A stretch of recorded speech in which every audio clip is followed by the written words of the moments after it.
podcast. I'm your host, Camille. In this podcast, we dive into what it's really like navigating through our 20s. My hope is that the lessons and advice that I share with you, ones that I've learned along my own journey, will play a part in helping you to start to live a more fulfilling life. Or maybe these episodes will simply be a reminder that you're never alone in all that you're feeling and experiencing. And today, in this world that can feel very isolating at times, it's important to know that we're all in this together. From self-care to relationships to anxiety about the future, we get real and dive into it all. In today's episode, we're going to talk about confidence. First things first, what is confidence?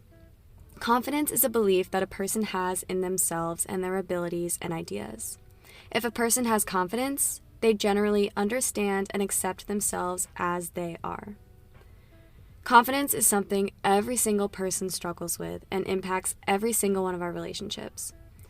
And often, it's one of the main causes of tension and trouble in our relationships, whether it be a friendship, a romantic partner, a coworker.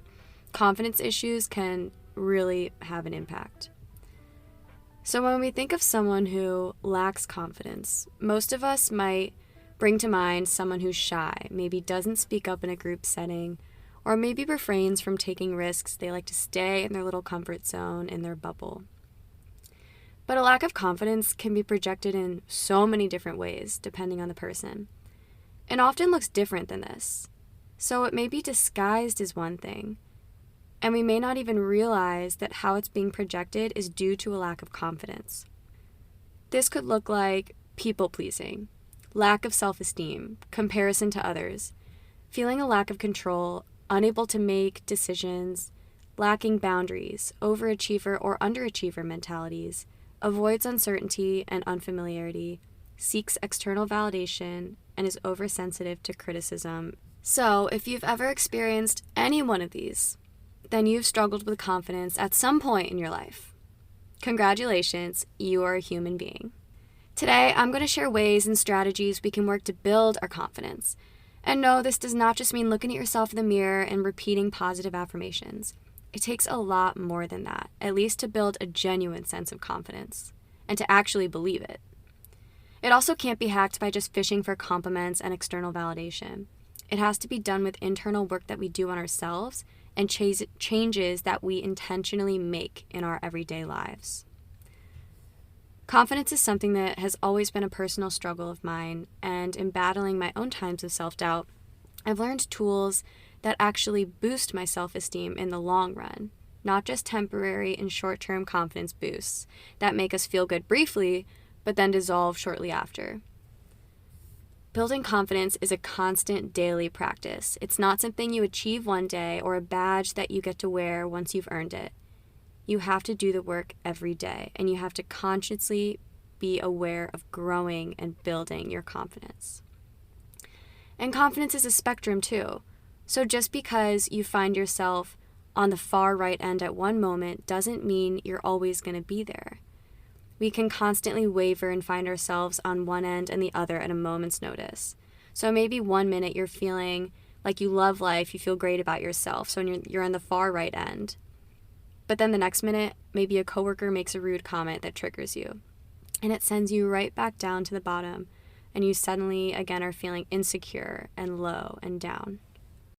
How can we work to feel more consistently confident? How can we strengthen our internal muscles of self-esteem and feel good about who we are and who we're becoming every single day? So here are my strategies that I've found really helpful in building my own confidence and can help build yours as well. First one is stop seeking external validation. A surefire way I can tell that I'm feeling less confident in who I am is when I find myself seeking external validation. So this could be anything from asking permission to digging for compliments. This is an ingenuine replacement for true confidence. There are just ways to feed our ego. So it makes us feel better temporarily, but then it fades and it only leaves us craving more to feel good about ourselves again. And then the cycle repeats itself. So we crave more the second it fades. And a lot of people are trapped in this vicious cycle of seeking external validation on repeat. And I think the mistake that people believe is that this is the only way to feel self-esteem and confidence. But external validation cannot replace the true sense of confidence that we crave. And that's why it just leaves you craving more and more the second that temporary boost fades. So this kind of boost or lift is something I like to call outsourced confidence. Lasting confidence can only come from within, which is why seeking it outside of us will always fail and always leave us wanting more. Outsourced confidence is only a quick fix, like putting a Band-Aid over a bullet hole. It will never hold over time. Also, when we outsource our confidence, we rely on external validation and put our confidence in the hands of others. So this means allowing how good we feel about ourselves on any given day to depend on the amount of compliments or positive feedback that you happen to receive. So it's literally putting your self-esteem and happiness in the hands of others. Of course, it's always nice to receive a compliment and feel appreciated by someone. I'm not saying that that's a negative thing to seek out. But what we don't want to get in the habit of is seeking this out and depending on it, is craving it and needing it to feel good about ourselves. It can be like a cherry on top if we're already feeling good, but it's when we fully depend on this source of external and outsourced confidence that we get trapped in this cycle. If we're feeling insecure on a day and having thoughts of self-doubt, rather than rushing to fish for a compliment or post a selfie to get an influx of compliments telling you how pretty you are, we can practice pulling ourselves out of it. It's important to accept that genuine and long-term confidence can never be found outside of us. It can only be found from our own actions and our own mindset. And this also is great to know because then we don't have to depend on anyone else. We can allow ourselves to feel good because we choose to. So now that we know where to not look for confidence, what's a genuine way to boost and channel our inner confidence? To stop thinking and start acting. My friends and family joke that I'm the queen of overthinking. And although it's kind of a joke, it's also very, very true. Whenever I find myself in these spirals of thought, I notice that the longer that I ruminate in these thoughts, the more anxious and less confident that I feel. It's like the deeper I go in these downward spirals and just like the more I believe the narrative that I'm creating in my head, the worse I feel. So even when nothing may be wrong, I find when I get way too caught up in my thoughts and fall into these negative mental traps, I feel insecure and I doubt the track that I'm on. The best way to counter overthinking and these thoughts of low self-esteem is to do something about it. It's to take action. Do something rather than just think about it. It simply comes down to the more you act, the more evidence your mind has that the thoughts that you're clinging to are untrue. So when you actually get off your butt and start doing something, even if it's something really, really small, you've just created evidence for yourself that you're capable of doing things despite your thoughts telling you otherwise. Whatever it is you're feeling insecure or doubtful about, do one thing to prove yourself wrong. Take one step towards that direction, and that one step then leads to the next step. And then you gain momentum towards actually doing the thing. So instead of just thinking about and feeling anxious about that thing or feeling really down about yourself, how can you do something to prove those thoughts wrong? Maybe it's that you're looking at a cute guy or girl across the bar and you want to talk to them, but you're way too caught up in your head and you psych yourself out. You picture every single possible bad thing that could go wrong and convince yourself that he's far out of your league. You basically have created this whole storyline in your head that has 100% convinced you out of ever wanting to go up and talk to him now. But instead of trying to think your way out of the anxiety and think your way into confidence, you're just burying yourself in this hole of negativity. You can't think your way out of a problem and you can't think your way into confidence. So what if instead of thinking, you just walked over and said hi? It's really not that hard. And immediately, all your self-doubt evaporates because you did it anyways. The thinking wasn't serving you at all, and by walking over and proving your thoughts of self-doubt wrong, you now have newfound confidence in your ability to walk up to people that you find cute and talk to them. Look how easy that was. And not only that, you saved yourself all this time and headspace from the mental spiraling by just doing it. Or maybe another instance that maybe you're nervous about a big presentation or a meeting at work coming up, and you're spiraling and ruminating in thoughts of incapability and self-doubt in your ability to do a good job. You're again believing all of these negative things in your head that could go wrong, and you're just feeling really down and anxious about it. Your confidence is really low. But instead of dwelling in these thoughts, instead of trying to just think and think and think until you find some confidence deep down, just start the presentation. Even just the title slide, or do the first calculation, whatever it is that you're doing.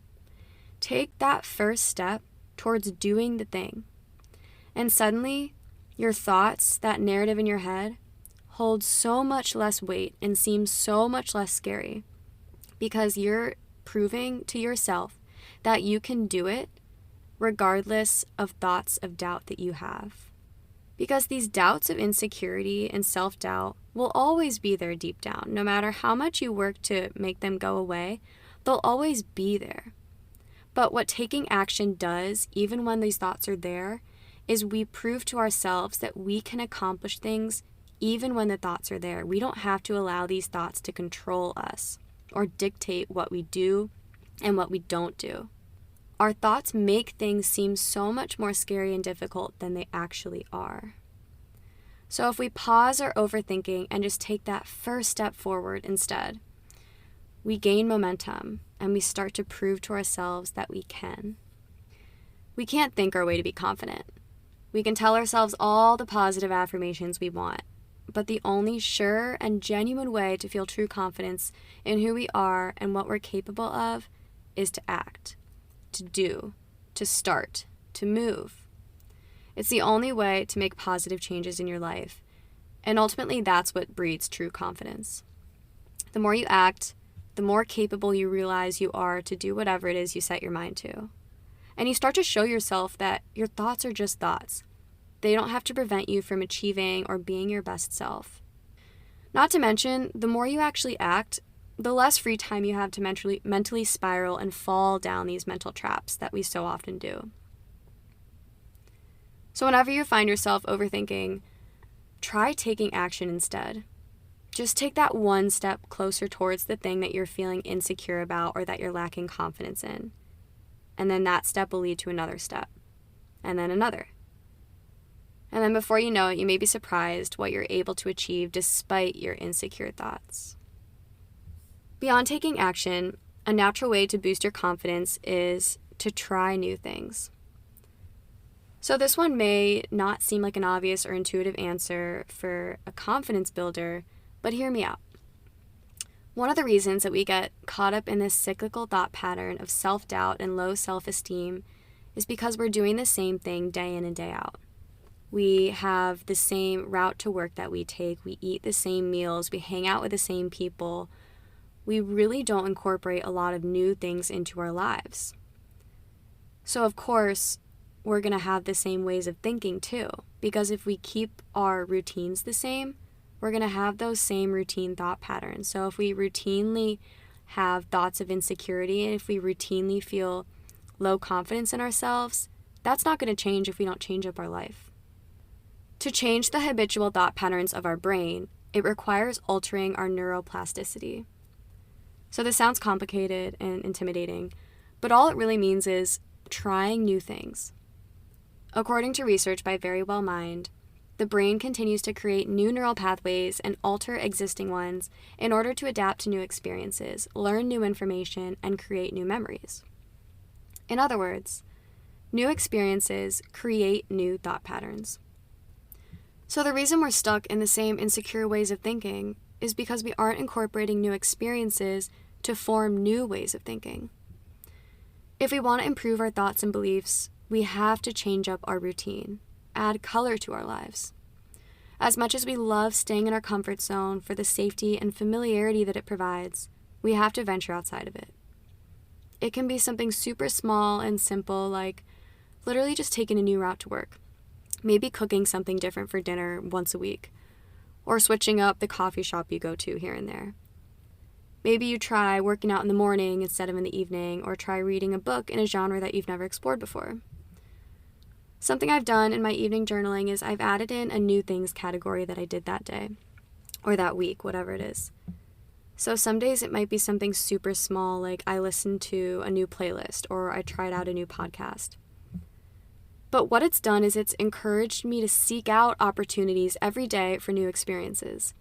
Instead of sticking to my same mundane routine, I've started to actively look for ways to switch it up, to add new experiences into my life.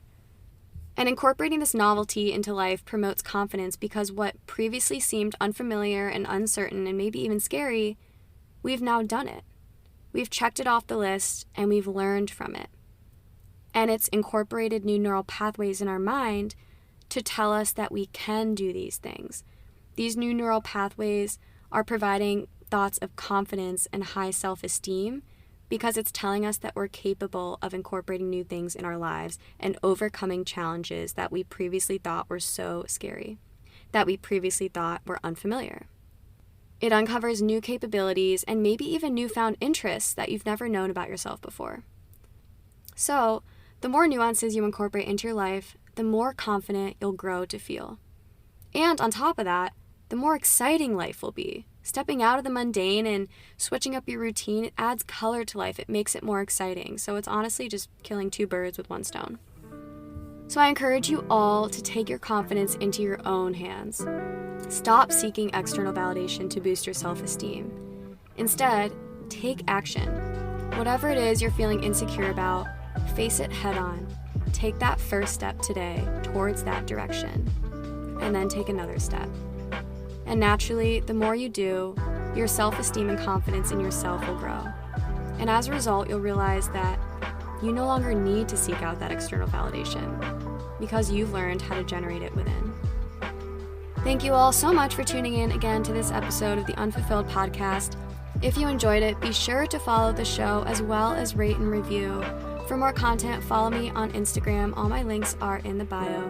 And I would love it for you to share it with someone in your life who may need to hear the message as well, or who would enjoy the show. I'll see you soon on your journey to becoming more fulfilled.